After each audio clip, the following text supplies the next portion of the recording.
like to thank those who did the special music and the instrumentalist who was just incredible. I played the trumpet in the high school band. But I could never do something like that. I'd be so nervous, and probably the reason I'd be so nervous was because I sucked at playing the trumpet. Horrible. I was like second or third chair for, in fact, the band director asked me to quit the band. And they almost never do that, but I blame it on the trumpet that my parents bought me, and that's probably the case because the valves always stuck. I also played the piano. Again, not so well, but my mother made us play the piano for many years, too many. My brother, who has got the musical gene in the family, I guess, from last night's performance, he and Bonnie were incredible, but didn't get passed on to me. So anyhow, a man of no talent, especially musically. But anyway, I want to thank Mr. McCoy and all of his staff for all their hard work in putting the feast together. I don't know how many people we have here this year, but I don't care if you have 300 or 6,000 people coming to the feast. It takes about as much work for 300 people as it does for 6,000. It really does. I mean, there's, as he mentioned last night, there's advanced preparation for the entire time of the year. And right after this, he'll begin planning and his staff will begin planning for next year. So thanks to everybody for all you're doing, sound guys, video projectionists, all the ushers and everything. It just wouldn't be the same without you. So thank you very much for everything you do. You know, many of us have been keeping the Feast of Tabernacles for decades. Decades of time that we've been keeping the Feast of Tabernacles. I'm a Marylander, I should mention that. I'm a Marylander. I was born and raised in Thurmont, Maryland, which is north of Frederick and south of Gettysburg, Pennsylvania. And I left at 18 and never lived in Maryland again. But I was in Ocean City the night after my high school graduation, about 30 streets south of here. There used to be a campground there, and we camped out for the weekend after my high school graduation. That's the last time I was in Ocean City. And this time is much better than that last time. It's much, much better to be keeping the feast with you in Ocean City. And I haven't kept a feast in the East since 1975 when I went to the Poconos. And this is the first time my life has been out west. We live in Tucson, Arizona. I've been to the feast in Rapid City, South Dakota for 8 years, Tucson for many years, Escondido, San Diego, and Oceanside and Maui. But this is the first time we've come back here and are really happy to be here with you during this time. Many of us trace our spiritual, ancestral, historical roots back to exactly 80 years ago. That's when the Eugene Church and 7 members began keeping the Feast of Tabernacles in 1934. Mr. Armstrong and his wife, as he mentions in the autobiography, kept the holy days for 7 years prior to that, all the way back to 1927. And as we begin the Feast of Tabernacles 2014, it's appropriate that we take a look at how we got here. You know, Dr. Zimmerman, now deceased, but the father of my good friend Chuck Zimmerman, who served in these parts up in Washington, D.C. many, many years ago. Dr. Zimmerman used to ask the question to the audience, "What's your name?" to try to get people involved in the personal aspect of keeping the feast. In fact, the first time I ever heard him do that was in Rapid City when we met in the arena in Rapid City, and it was about 1982, and Dr. Zimmerman had just come from Tucson, Arizona, and he had developed this theme of "What's your name?" And I don't know if you ever heard Dr. Zimmerman preach, but he was the most powerful preacher I have ever heard in my life. And he had a deep, resonant baritone voice. And we had 4,000 people at the feast in Rapid City that year. And I'll remember him asking the question. He kind of broke in as if he was still in Tucson because he didn't really relate to the audience. And I looked at Chuck and what's he saying? And he thundered out this, "What's your name?" And the ceiling was high, and that sound of Dr. Zimmerman reverberated all through the rafters. And it was so loud and so powerful that I was scared. I was a grown man. And I looked over at Chuck and I said, "What's going on?"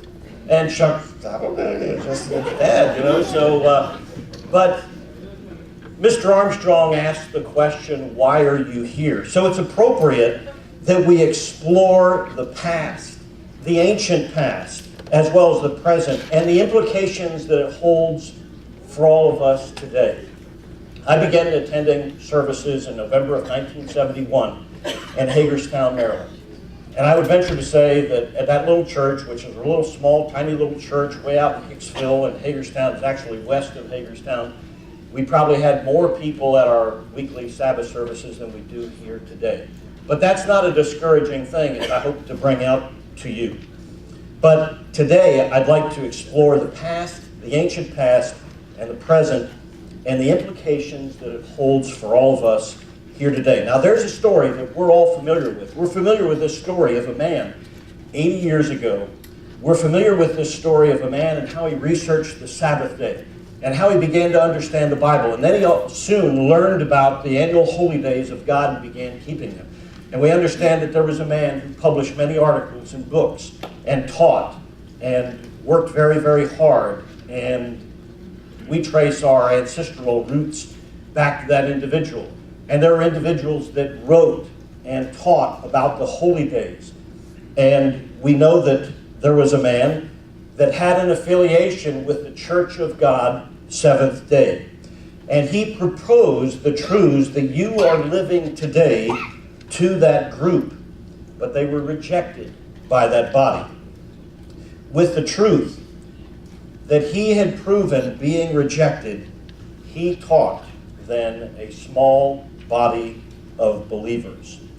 This man also eventually went to Pasadena, California, and conducted his ministry all through the Southland of California.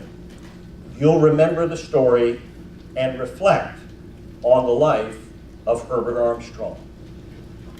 But I'm not talking just about Herbert Armstrong, because over 100 years ago, in an amazingly parallel and similar history and career in the ministry, a man by the name of G.G. Rupert did all these things that Mr. Armstrong would later do.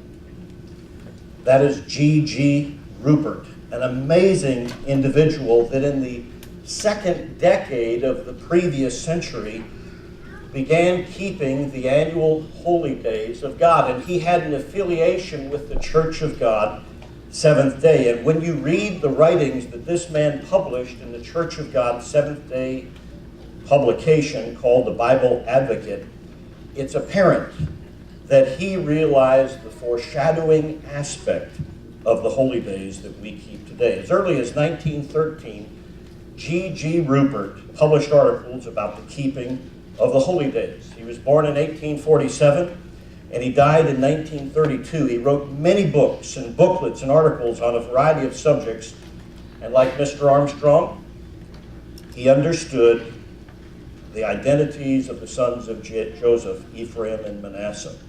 This man was originally a Methodist, but then he became associated with the Seventh-day Adventist movement, only to later on renounce their teachings when he became acquainted with the Church of God Seventh Day and did his own independent research and came to the same conclusions that 20 years later Herbert Armstrong would begin to come to. He renounced many of the teachings of the Seventh-day Adventist, even as Mr. Armstrong renounced many of the teachings of modern Christianity. And in 1919, G.G. Rupert traveled to, of all places, Pasadena, California. And he held 27 evangelistic meetings in Pasadena alone. And he held 77 evangelistic campaigns in the entire Southland of Southern California. And note this amazing quote attributed to G.G. Rupert. In 1919, this would be 8 years before Herbert Armstrong would become acquainted with a neighbor. Actually, his wife would become acquainted with a neighbor who taught her about the Sabbath. The day is not far distant when the work will go in power to every child of God in the world and call the honest to the truth for this time. God has been performing a great work, and it now at last looks like the time was now here for the execution of the work. So now the time to teach a whole truth to the remnant. An amazing, almost prophetic statement from this individual. His work had an effect on the congregations of the Church of God, or the Adventist movement in South America. And it was the remnant of those groups that he had touched with his teachings of the holy days that eventually got in touch with the worldwide Church of God in the 1960s. And we owe many of our South American brethren owe their spiritual ancestry and lineage back to the work of this particular man, because if many of you have been around for a while, you know that we discovered groups that were keeping the Sabbath and the holy days long before we had any association. It was because of the work of G.G. Rupert. It's an amazing story of how God has worked. In the second decade of the 20th century, Andrew Duggar, who was the publisher of the Bible Advocate, published his articles on the holy days, beginning around 1913. And there are some who think that Duggar was the link that introduced Herbert Armstrong to some of the things and the ideas of Mr. Rupert. And that's possible. It's just that we don't have real clear evidence that that is the case. And I tend to think that it's probably not the case because of something that I'll bring out a little bit later. Our observance of the feasts of God, though, don't have to be validated by anything that happened in the last century, but it does provide some comfort to know that there are others, even before Herbert Armstrong, that kept the holy days. I was of the opinion a number of years ago that we could find no evidence of anybody keeping the annual holy days outside of the time in which that truth was brought to the knowledge of Herbert Armstrong. But I was wrong, because an elder came up to me in services one day and said, you know, there was somebody else, and he pointed me in the direction to find that research. And I think it's exciting. I think it validates everything that we are doing here today. So it doesn't have to be validated by anything that has happened in the past, but in the last century, it's interesting to note that there was a spiritual awakening of the truths of God two distinct times, and another amazing parallel. Now, G.G. Rupert died before the age of radio, so he never had the mass impact that Herbert Armstrong was later on about to have. So 5 years after his death, we pick up the story of Loma and Herbert Armstrong keeping the Sabbath with a neighbor who's a member of the Church of God, Seventh Day. But it wasn't until the late 1930s, if you'll do a thorough search of our church publications, which you can find online, you can find virtually everything that was ever published by the Worldwide Church of God, even going back to the earliest times when the Eugene Church was begun. You can go all the way back to that time, and it's not until the late 1930s that we see evidence that Mr. Armstrong and the Eugene Church began to understand the meaning behind these days. All of us have come to the feast for our entire lives with that meaning intact. We know what the spring holy days look back to. They look back to the perfect sacrifice of Jesus Christ in the Passover. We understand all of that. We realize that Jesus Christ returns on the Feast of Trumpets. We realize that the millennium is pictured by this feast that we are keeping, and then the great white throne judgment. But it wasn't until the late 1930s that we see the evidence that Mr. Armstrong began to understand that. And that's why I tend to think, after doing a lot of research on this particular topic, that even though there may have been a bridge of Andrew Duggar, an individual who, by the way, twice rejected the understanding of the holy days as the Church of God Seventh Day, and Mr. Armstrong wrote that that era was the Sardis era because he refused to listen to those truths. We shouldn't put labels on them, I suppose, but in the 1938 bulletin, when he encouraged attendance at the Feast of Tabernacles, in a letter to the members of the Eugene Church on September 13th, 1930, in the 1938 bulletin, Mr. Armstrong encouraged attendance at the Feast of Tabernacles to the entire group, the small group. And in 1939, in fact, September 13th, 1939, the information of keeping the holy days by God's people was presented once again to the Church of God. And you see in this particular, pardon me, let's go back, okay. You see in this particular reprint or reproduction of the minutes of the Elders' Conference of the Church of God Seventh Day, this is when Herbert Armstrong presented information on the holy days. Also the information on Israel that he was later put into a publication called The United States and Britain in Prophecy. And so you can see that Mr. Armstrong had presented this information. This was the second time now in about 20 years that information on the feasts was given to the Church of God Seventh Day, and this took place in Detroit, Michigan. And then on May 7th, 1937 at 10 p.m., we find proceeding, next slide, proceeding with that information was given. And you can see that the decision was made, hopefully you can read that, but it says that inasmuch as some have troubled the churches, teaching them that they should observe the Feast of Unleavened Bread and yearly Sabbaths connected with the atonement of the law of Moses, be it moved that we reaffirm the teachings of the Church of God on this point, and also the decision of the apostles and leaders on this question as reported in Acts 15th chapter, that we observe no such custom. I think that anybody in this audience can objectively read Acts 15 and say that there was no such decision on the holy days given to the Gentiles. It was on other topics, but they used that information to dissuade people from keeping the holy days. But Herbert Armstrong wasn't deterred, because he wrote in the Church of God Bulletin about a year later about a great camp meeting that would take place in Eugene. And then a year later, in 1939, it's apparent now that the understanding, and this is when we begin to see the evolution of that understanding being presented to the Church of God members, a very, very small group at that particular time. He says, for over a year, we have looked forward to the Festival of Tabernacles as our camp meeting time. Camp meetings were a popular venue for spreading the gospel, or for spreading at that particular time. It was like tent revival meetings, and there were evangelistic campaigns that would take place in tents. And Herbert Armstrong built the early church through that type of meeting. Through those type of meetings, people came to the truth. Not many, but a few came to the Eugene church.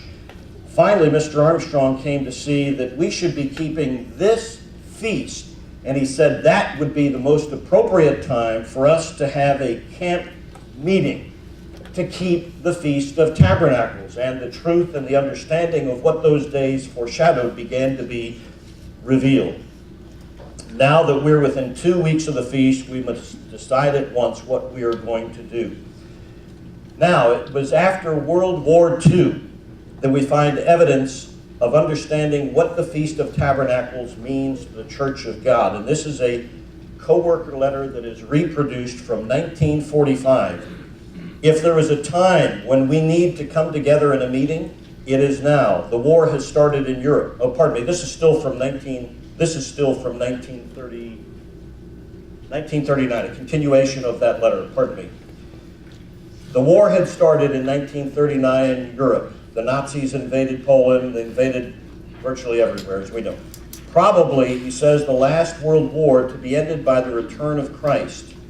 If so, the time of great tribulation is right upon us, persecution, because we are Sabbath keepers and do not have the mark of the beast, a time when some of us must face martyrdom, followed by the terrible plagues of the day of the Lord. That was in 1939. In 1948, we see a reproduction from a letter that Mr. Armstrong wrote to all of the co-workers and members a month away from the Feast of Tabernacles. It was later in the year, that year, as he mentions, October 17th. And he says, notice, unfortunately, a few of you have not been going to the feast these past 2 or 3 years. Do you plan to go to the Feast of Tabernacles after Jesus returns? Of course, we know that then there will be both ordinary mortal humans, just as we all are today, and also the saints then changed immortalities in bodies of spiritual flesh. Of those mortals not yet saved, including all heathen and Gentiles, it is written that every one of them shall even go up from year to year to worship the King, the Lord of hosts, and to keep the Feast of Tabernacles. And he quoted Zechariah chapter 14, verses 16 through 19, a scripture that we're all well familiar with. So, how did you get here? In an April 30th, 1964, we'll jump way ahead in the history of the Church of God. In 1964, Mr. Armstrong wrote to the church, God first revealed the truth about his holy days and festivals to Mrs. Armstrong and me way back in 1927. Until 1934, 7 years, do you know how big the attendance was? It was exactly 2. Not 200, not 2,000, just 2 people, Mrs. Armstrong and me. Later, I preached this proof to the brethren down in the valley in the neighborhood of Jefferson. They were the people we now find identified as the remnant of the Sardis era. His words, not mine. They too sat before me as God's people. They heard my words, read right out of the Bible, but they would not do them. Even as the elders of the Church of God Seventh Day rejected that information twice in 2 decades. Then, after God raised up the mother church of the Philadelphia era at Eugene, our new brethren there did begin to keep God's holy days with us. However, until 1943, we did not clearly see that we were to keep the Feast of Tabernacles as an 8-day festival.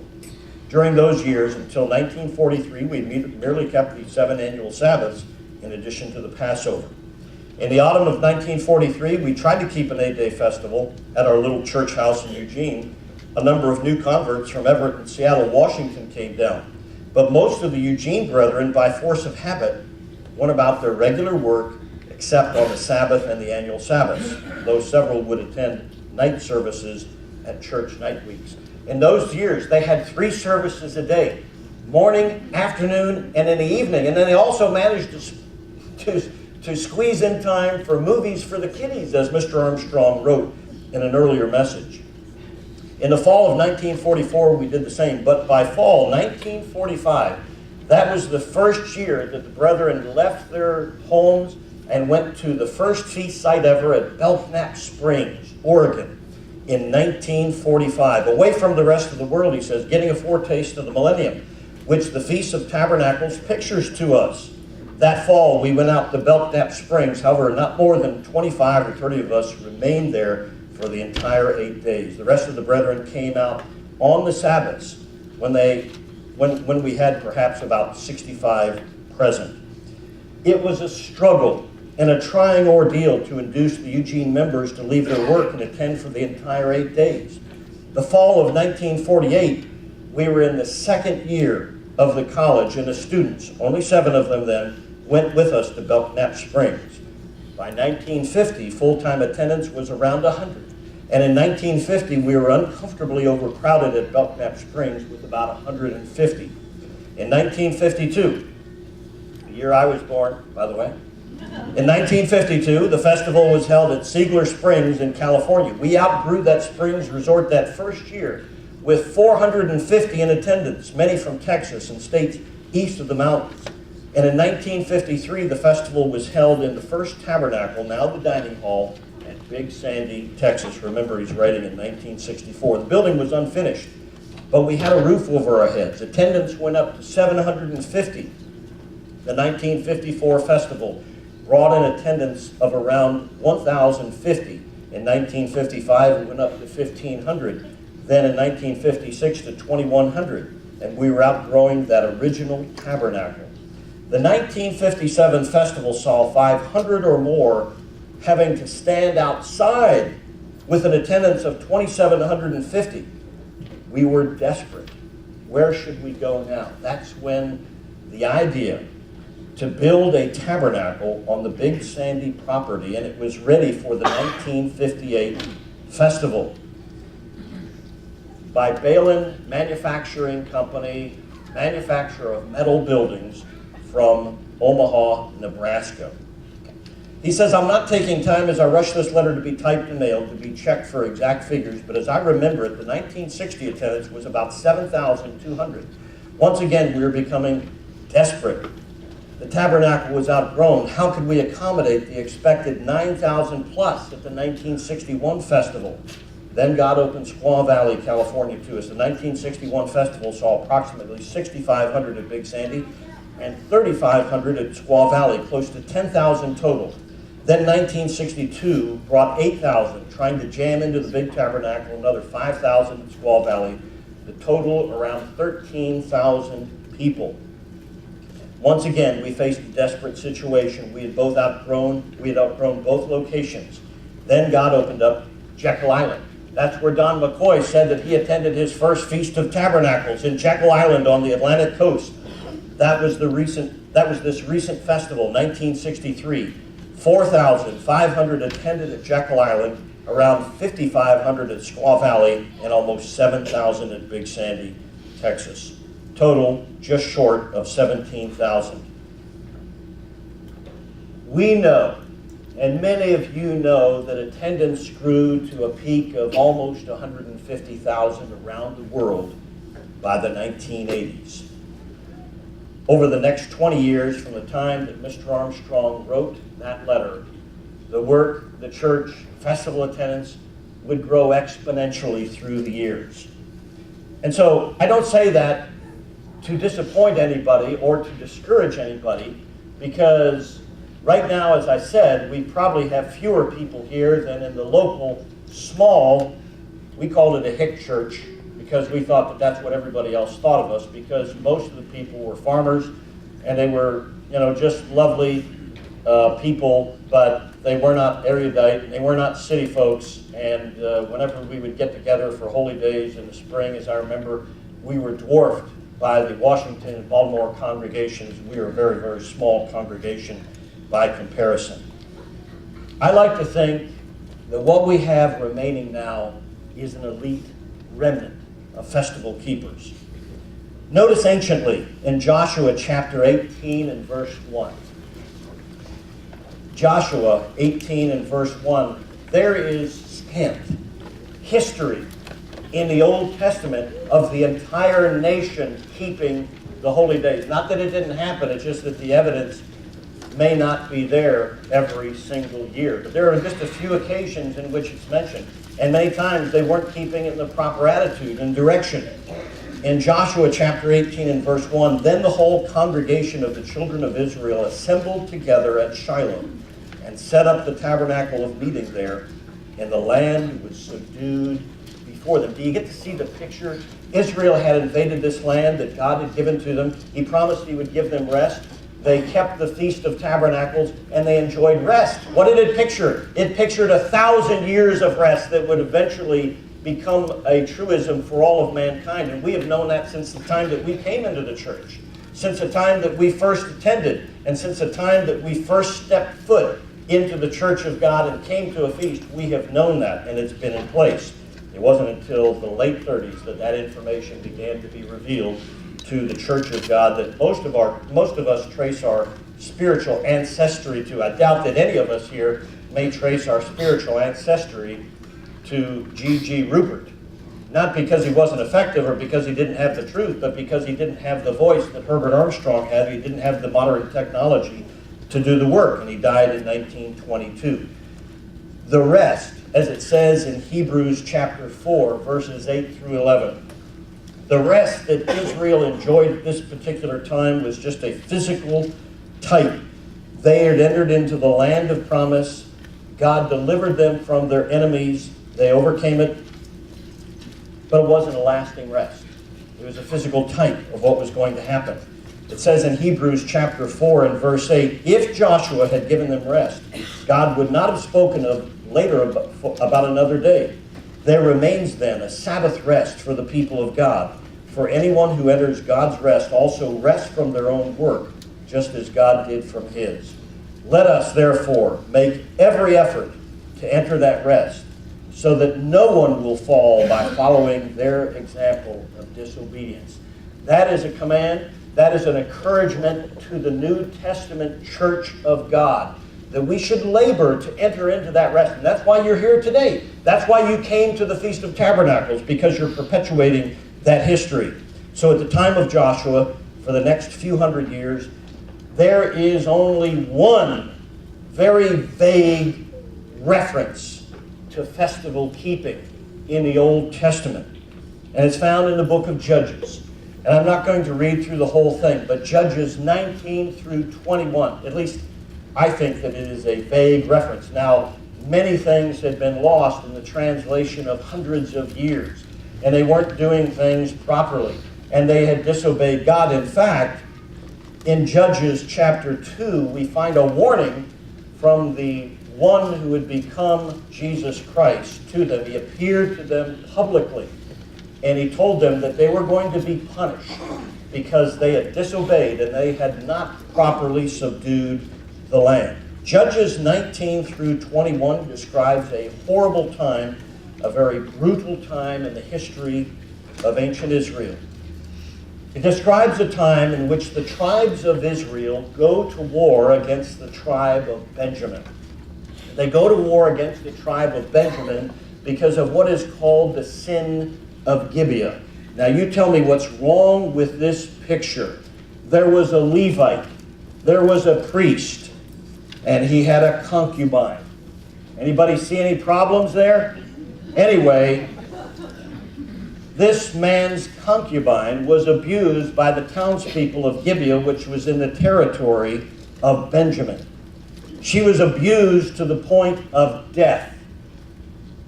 The Levite took her body, went home, left out of the land of Benjamin, and carved her body up into 12 pieces and sent it to all the rest of the tribes of Israel, apparently along with the notation of what had happened at Gibeah.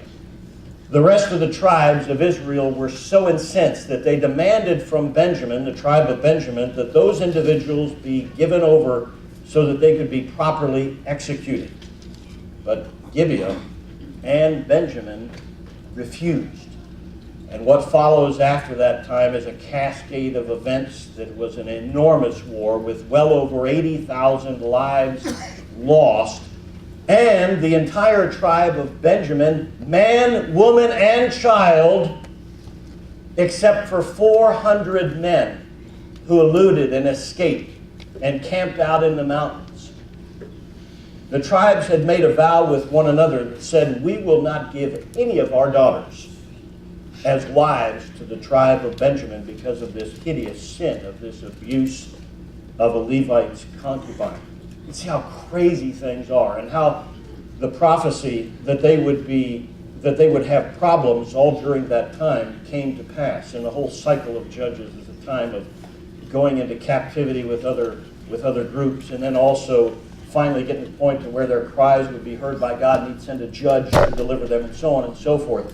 But this particular hideous and cruel time in their history, and a time of civil war, we come to this particular human reasoning in Judges chapter 21 and in verse 16. So they were faced with a quandary. Now, we don't really want the tribe of, sometime in the past, we don't want the tribe of Benjamin to be eliminated from the face of the earth. If they don't have wives, they can't perpetuate that tribe. But we have vowed that we would not allow any of our daughters to marry a Benjamin. Here's how they handled it. Then the elders of the congregation said, what shall we do for wives for those who remain, since the women of Benjamin have been destroyed?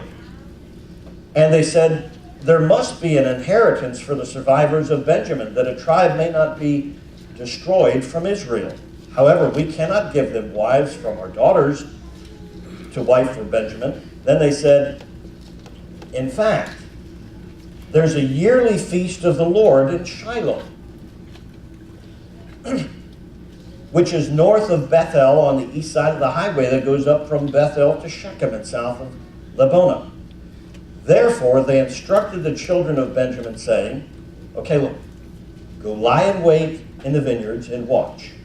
And just when the daughters of Shiloh come out to perform their dances, one of their entertainments during the feast, then come out from the vineyards, and every man catch a wife for himself from the daughters of Shiloh, then go to the land of Benjamin. Then it shall be, when their fathers or their brothers come to us to complain, then we will say to them, be kind to them for our sakes, because we did not take a wife for any of them in war.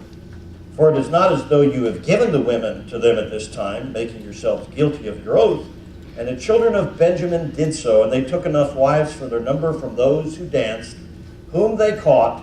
Then they went and returned to their inheritance and they rebuilt the cities and dwelt in them. Generations passed. The tribe of Benjamin was saved. So the children of Israel departed from there at that time, every man to his tribe and his family. They went out from there, every man to his inheritance.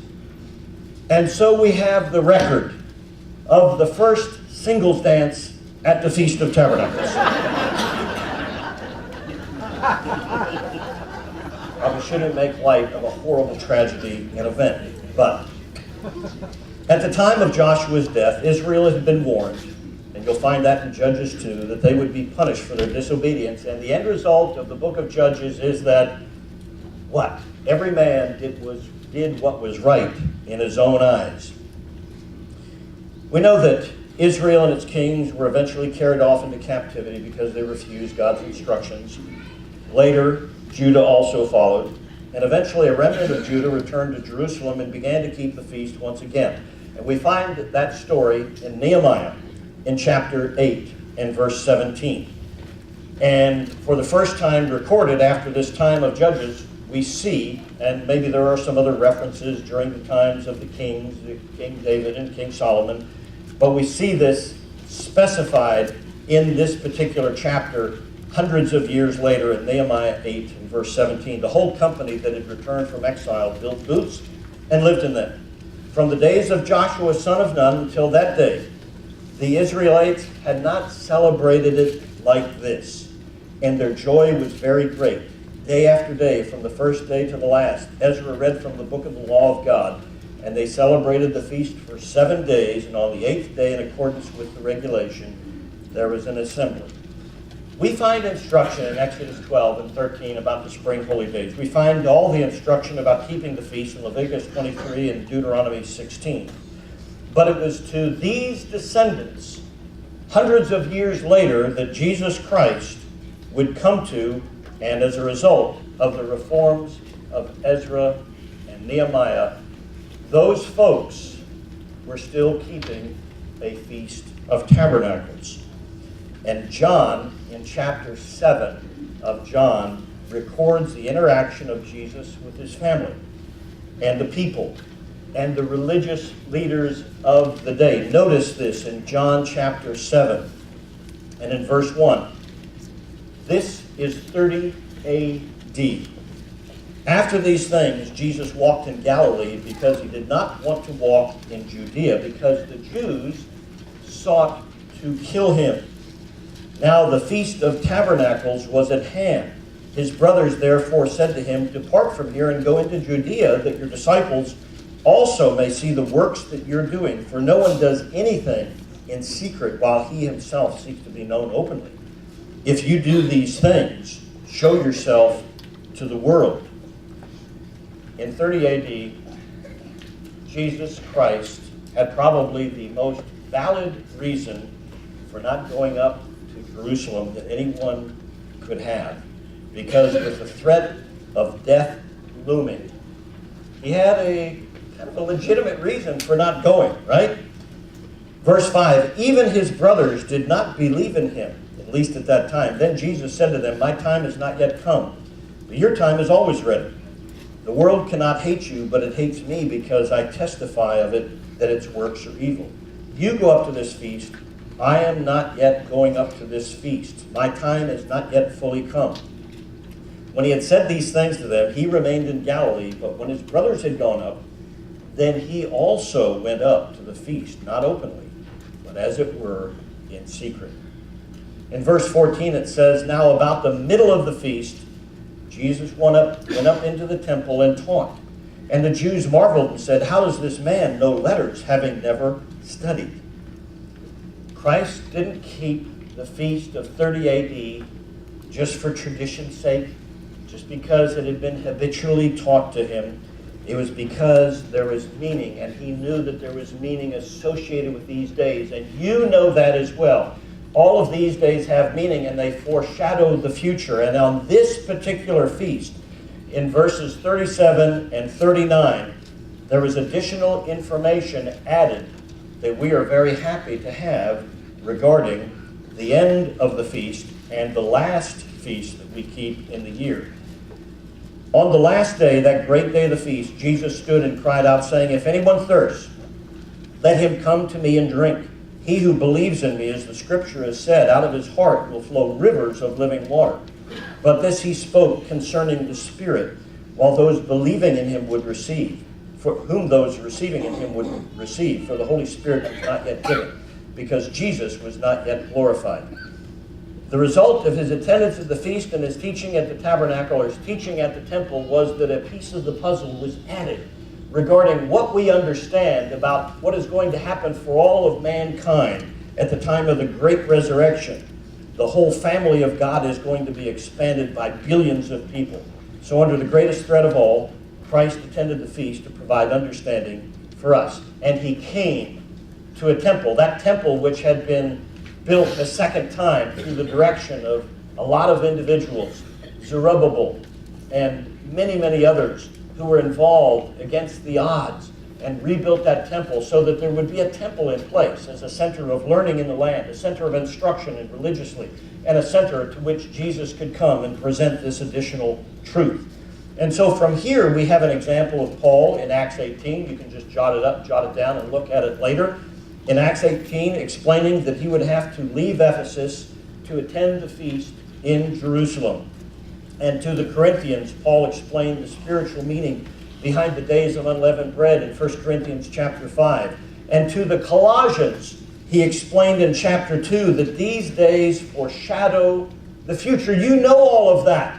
You understand that. You understand so much more than those elders in Detroit, Michigan in 1937 who refused and rejected that new truth that was given to them.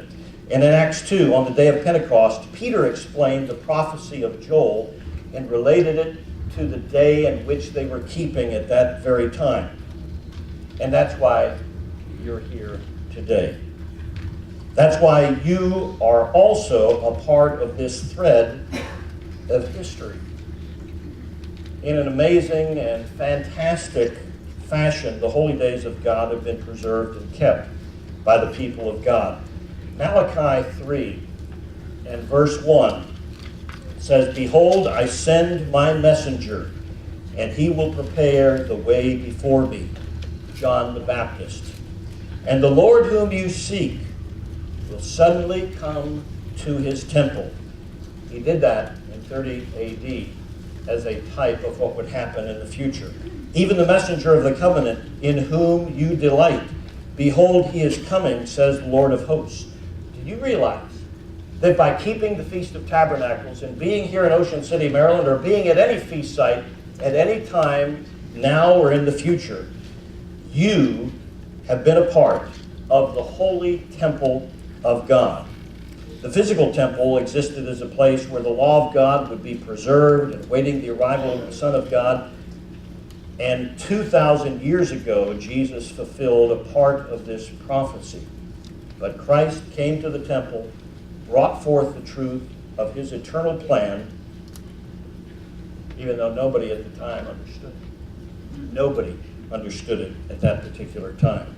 In 516 BC, the second temple was completed under the direction of the leaders such as Ezra and Nehemiah, Haggai, and Zerubbabel. Verse 16 of Malachi 3 says, "Then those who feared the Lord spoke to one another, and the Lord listened and heard them." That is what is happening today. And so a book of remembrance was written before him for those who fear the Lord and meditate on his name. And that's where I go back to Dr. Zimmerman, scaring me to death. What's your name? And I had the extreme honor and privilege to officiate at his service several years ago, as Mr. Chuck Zimmerman asked me, and I told that story about how I was scared to death of Dr. Z. But later on in life, I got to know him. He was the nicest, most gracious, highly educated man, one of the gentlest of souls that I have ever known. But boy, he could preach. What's your name? You're right there. You're right here as a part of that history. As important as a part of the history as G.G. Rupert and Herbert Armstrong and anybody else that has gone on before. Verse 17 says, "They shall be mine, says the Lord of hosts." Your name has already been written in the book of life. It's already there. Romans 11 and verse 29 says that the gifts and the calling of God are irrevocable. They cannot be taken back by God. We can fail, but God will not take his promises to you back. And so your name has been written in that book of life. And Malachi 3:17 says, "They shall be mine, says the Lord of hosts, on the day that I will make them my jewels, and spare them as a man spares his own son who serves him. Then you shall again discern between the righteous and the wicked, between one who serves God and one who does not serve him." God says that he is making a distinction between you and the entire rest of the world. You're here keeping the Feast of Tabernacles for the right reason. There is a distinction made to you to the point at which the book of life has already got your name in it. We have been called to serve God. And one of the ways in which we do that is by keeping these feasts. And so where are we and why are we here? We have over 100 years of history of feast keeping in the 20th and the 21st centuries that show a record of these annual feasts of God having been kept with their meaning intact. And today our observance of the Feast of Tabernacles perpetuates that history. Why are you here today? So that you can continue that thread of the history of the Feast of Tabernacles, and so that Christ will have a spiritual temple that he can come back to and return to. You're here because it's part of your history and it's a part of your destiny. Thank you all for coming to the Feast of Tabernacles 2014. May you have a spiritually enriching feast like you've never had, and let's all rejoice together.